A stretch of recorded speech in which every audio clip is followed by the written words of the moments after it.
अस्सलाम वालेकुम दोस्तों। आज की वीडियो में हम समील बेकेट के मशहूर ड्रामे वेटिंग फॉर गोडो के अहम कैरेक्टर्स का डिस्क्रिप्शन करेंगे, जो 20वीं सदी के एब्सर्ड थिएटर के बेहतरीन मिसालों में शुमार होता है। ये ड्रामा दो मरकजी यानी सेंट्रल कैरेक्टर्स व्लादिमीर और एस्ट्रागोन के गिर्द घूमता है, जो एक गैर मुतय्यन मुकाम पर एक गैर मौजूद शख्सियत गोडो का इंतजार कर रहे होते हैं।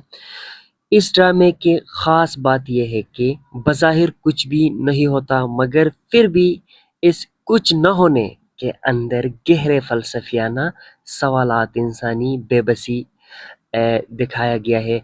ड्रामे में शामिल दीगर किरदार यानी दीगर कैरेक्टर पोज़ो, लकी और बॉय और खुद गैर हाजिर गॉडो इंसानी रवैयों, ताकत, गुलामी, याददाश्त और निजात जैसे मौज़ूआत की अलामत बनकर सामने आते हैं।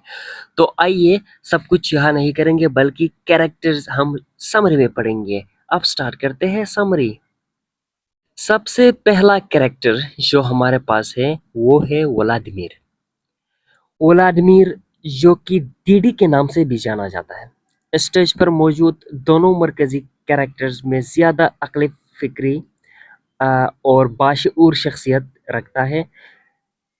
वो वक्त और माजी के वाक़यात को याद रखने में निस्बतन बेहतर सलाहियत रखता है और अक्सर उनके हालात के बारे में भी फ़लसफ़ियाना ख़यालात का इज़हार करता है।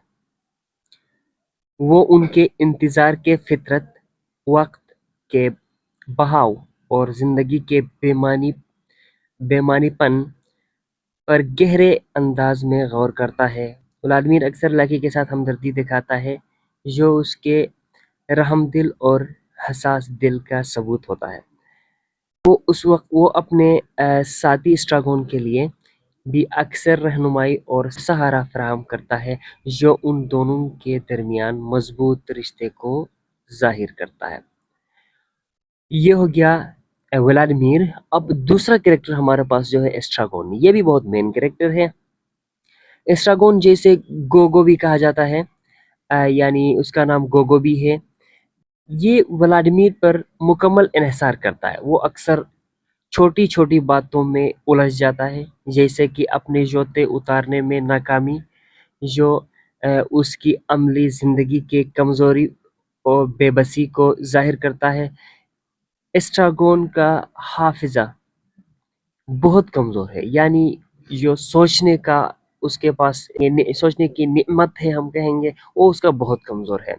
और वो माजी के बेशतर वाक़यात को भूल जाता है, यानी जो भी उसने किया है वो सब कुछ भूल जाता है, उसको याद नहीं रहता, जो पले में वक़्त और याददाश्त की गैर यकीनी फ़ितरत को उजागर करता है। वो हमेशा जिस्मानी तकालीफ और वक्ती मसाइल पर तवज्जो मरकूज़ करता है, यानी वो एक ऐसा इंसान है जो जिसकी जिस्मानी कमज़ोरी पर गौर करता है, और जो भी वक्ती तौर पर जो चीज़ वाक़ा होता है उस चीज़ पर गौर करता है। बाकी कोई भी चीज़ है उसके ऊपर फ़ोकस नहीं किया करता, यानी इन फ्यूचर क्या होगा और असली हकीकत क्या है, क्या होना है, वो सब कुछ नहीं जानता। जिसे भूख, दर्द या नींद की कमी और हर वक़्त शिकवा करता रहता है।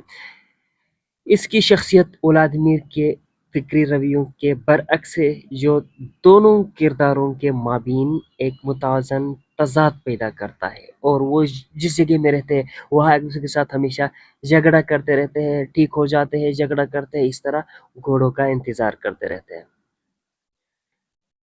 तीसरा कैरेक्टर है पोज़ो।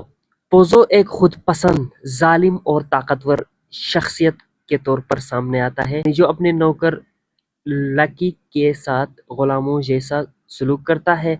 वो लकी को बार-बार ज़लील करता है, उस पर हुक्म चलाता है और उसे जिस्मानी मुशक्क़त में झोंक देता है, जो उसके ताकत और कंट्रोल की अलामत है। लेकिन दूसरे दूसरे एक्ट में उसकी नाबीनाई वक़्त के बहाव और इंसानी ताकत की नापायदारी को ज़ाहिर करती है। पोज़ो एक तरह से दुनियावी ताकत और ज़ाहिरी दबदबे से और इंसान के इक़्तिदार के आर्ज़ी होने की नुमाइंदगी करता है। لیکن دوسرے ایکٹ میں یہ سارا کچھ الٹا ہو جاتا ہے، یعنی پوزو جو ہے یہ نابینا ہو جاتا ہے، کچھ نہیں دیکھ سکتا، اور لاکی جو ہے اس کو کیا کرتا ہے، اس کو سنبھالتا ہے۔ جبکہ پہلے جو ایکٹ ہے اس میں یہ تھا کہ لکی کو سوری پوزو لکی کو سنبھالتا تھا، اس کے اوپر کنٹرول کرتا تھا، وہ مطلب اس کو اپنا غلام بنایا تھا۔ لیکن دوسرے کریکٹر میں یہ سب کچھ الٹا ہو جاتا ہے، لکی اس کو کیا کرتا ہے، کنٹرول کرتا ہے۔ لکی پوزو کا نوکر ہے جو مکمل طور پر اپنے مالک کے ظلم کا شکار ہے۔ اگرچہ وہ زیادہ تر وقت خاموش رہتا ہے، لیکن ایک مقام پر وہ ایک طویل الجھی ہوئی اور بے ترتیب تقریر کرتا ہے، یعنی بولتا رہتا ہے، جو اس کے ذہن میں چھپی ہوئی علمی صلاحیتوں کی طرف اشارہ کرتا ہے۔ اس کی تقریر زبان، مذہب، فلسفہ اور انسان کی موجود کے بارے میں الجھی ہوئی اور بے ربط باتوں پر مشتمل ہوتی ہے، جو اس کے ذہن کے پیچیدگی اور ممکنہ ذہنی بیماریوں کو ظاہر کرتی ہے۔ لکی کی خاموشی، تکلیف اور حکم کی بجا آوری، غلامی، انسانیت کی تذلیل اور علم کی بردباری کی علامت بن جاتی ہے۔ ایک اور کریکٹر ہے جس کا نام ہے دا بوائے، کہیں گے اس کو۔ بوائے دونوں ایکٹس کے آخر میں اسٹیج پر آتا ہے اور ولادیمیر کو اطلاع دیتا ہے کہ گوڈو آج رات نہیں آئے گا، لیکن ضرور آئے گا۔ وہ خوفزدہ اور کمزور نظر آتا ہے، اور جب ولادیمیر اس سے پوچھتا ہے کہ کیا پچھلی رات بھی آیا تھا، تو وہ انکار کرتا ہے، حالانکہ ایسا محسوس کرتا ہے کہ وہی لڑکا ہے۔ اس کا بار بار آنا اور ہر بار ایک جیسی خبر دینا نا امیدی، دھوکہ اور وقت کی تکرار کی علامت ہے۔ لڑکا دراصل ایک پیغام رساں ہے جو گاڈا کی غیر موجودگی اور اس کے بارے میں پچھلے والی امیدیں کو مزید پیچیدہ بنا دیتا ہے۔ گوڈو، اب گوڈو کیا ہے اس کے بارے میں دیکھتے ہیں اس سٹوری کے اندر۔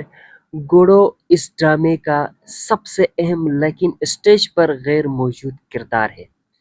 اس کا انتظار تمام کرداروں کے اعمال اور مکالموں کا مرکز ہے۔ گوڈو شخصیت شناخت اور اس کی حیثیت مکمل طور پر مبہم ہے۔